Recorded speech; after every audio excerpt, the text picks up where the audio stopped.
ခဏလာမီးနေကြတဲ့ပွဲထဲမှာကိုနဲ့တွေ့မဲ့လူကိုဘယ်လိုသိအောင်လုပ်ရမလဲဆိုတဲ့ rotation pattern အကြောင်းကိုဒီဗီဒီယိုမှာအသေးစိတ်ရှင်းပြပေးသွားပါမယ်။ခုလိုမျိုးပွဲရဲ့ rotation ဆိုတာကကူပါဆော့တဲ့လူတွေပဲသိသိနဲ့အရာမဟုတ်ပါဘူး။ငချစ်ချက်ဆော့တဲ့ဘသူမဆိုသိထားတဲ့အရာတစ်ခုပါ။ဒီလိုသာသိထားမယ်ဆိုရင်ကိုကနောက်ရောင်းမှာတွေ့မဲ့သူကဘသူလဲဆိုတာကြိုသိတဲ့အတွက်ကိုယ့်ရဲ့ hero win နဲ့နိုင်မနိုင်တကယ်လို့မနိုင်တော့ရင်လည်း3 star ရှာသင့်မရှာသင့်ဆိုတာကိုပါစဉ်းစားဆုံးဖြတ်လို့ရပါတယ်။ rotation အလုပ်လုပ်ပုံကတော့အရန်ကိုရိုးရှင်းပါတယ်ကိုနဲ့တွေ့မဲ့လူ9ယောက်ကိုအစင်လိုက်မှတ်ပြီးနောက်ရောင်းနေမှာလည်းအစင်လိုက်ပြန်ပြီးတော့ကိုကကြည့်ရုံပါပဲဒါပေမဲ့ဘယ်လိုမျိုးမှတ်ရမလဲ2ယောက်3ယောက်ထွက်သွားရင်ရောဘယ်လိုမျိုးထပ်သိနိုင်သေးလဲဆိုတာတွေကိုပါသိချင်နေဆိုရင်တော့ကျွန်တော်နောက်မှရှင်းပြတာကိုပဲဆက်ပြီးတော့ကြည့်လိုက်နော်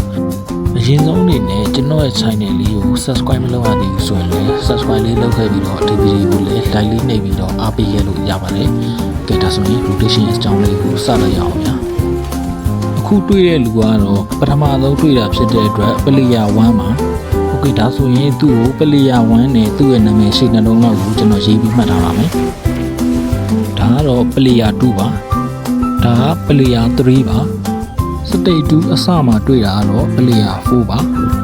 player 5ဒီနေရာမှာတော့ဗလာနဲ့ပကွီလိုပဲကြံတာဖြစ်လို့ကိုယ်စိတ်ထဲမှာတွေ့မယ်လို့ထင်တဲ့လူအတွက်ပဲကျွန်တော်ကတော့ဖတ်ကိုရွှေ့လိုက်ပါတယ်အဲ့ဒါကတော့ပကွီလိုဖြစ်သွားတဲ့အတွက်ကျွန်တော်ထင်တာမှန်သွားပါတယ်ဒါကတော့ player 10ပါ6ယောက်တောင်တွေ့ပြီးသွားပြီဖြစ်လို့နောက်ဆုံးတစ်ယောက်ကိုတေချာပေါက်သိရပါပြီအဲ့ဒါကတော့အောက်ဆုံးကဗလာပါဒါကတော့ player 7လို့မှတ်လိုက်ပါမယ်ကဲဒါဆိုရင်တော့ကိုတွေ့တဲ့ player 9ယောက်လုံးစုံသွားပြီဖြစ်ပါတယ်အဲ့ဒါဆိုရင်တော့နောက်ရောင်းမှာ player 1နဲ့တေချာပေါက်ကိုပြန်ပြီးတွေ့မှာဖြစ်ပါတယ်အဲဒါကြောင့်မလို့ကျွန်တော်တို့ကကြိုပြီးကြည့်လို့ရပါတယ်ကိုပါဆော့တယ်ဆိုရင်လည်းအဲ့ဒီ player ထဲမှာဘယ်ဈေးကြီးဆုံး hero တွေရှိလဲဆိုတာကိုကြည့်ပြီးတော့ track ရဲ့ position ကိုချိန်လို့ရပါတယ်အပေါ်ကဗီဒီယိုမှာမြင်တဲ့အတိုင်းပါပဲအရာကိုစုံစမ်းပြီးတော့သိသွားရင်လည်းမကောင်းပါဘူးတချို့အရာတွေကတိတ်လေးနေပြီးတော့မသိချင်အောင်စောင့်ပြီးလိုက်တာကကိုယ့်အတွက်ပိုပြီးအဆင်ပြေပါတယ်မဟုတ်ရင်ကိုယ်ပဲနာကျင်ရပါတယ်အခု player 1နဲ့ပြန်တွေ့တယ်လို့မျိုးပဲနောက်ထပ် round တွေမှာလည်း player 2 player 3 player 4ဆိုပြီးတော့အစင်လိုက်ပဲပြန်တွေ့မှာဖြစ်ပါတယ်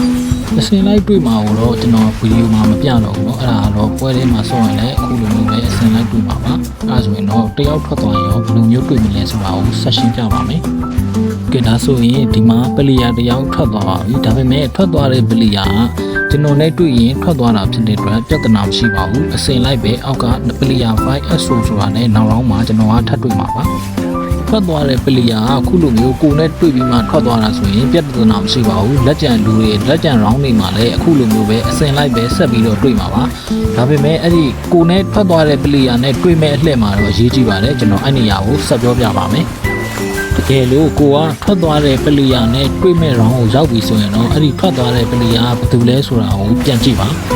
ပြီးရင်တော့ကိုကအဲ့ထွက်သွားတဲ့ player ရဲ့3ယောက်မြောက်ကမေရာနဲ့တွေ့မှာဖြစ်ပါတယ်ကိုကထွက်သွားတဲ့ player နဲ့တွေ့မဲ့ round မှာဆိုရင်ခုလိုမျိုးပဲ3ယောက်မြောက်ကြော်ကြည့်ပြီးတော့အဲ့ဒီမေရာနဲ့တွေ့တာဖြစ်ပါတယ်ခုလိုပြောပြတာကိုအပေါ်ကဗီဒီယိုမှာမပြတာတော့ဒီပွဲထဲမှာဆိုရင် player 3ယောက်4ယောက်လောက်ကတစ်ခါတည်းထွက်သွားမလို့ပြလို့အဆင်မပြေလို့ဖြစ်ပါတယ်ကဲဒီလောက်ဆိုရင်တော့ rotation အကြောင်းကိုအားလုံးပဲနားလည်သွားကြမယ်လို့မျှော်လင့်ပါတယ်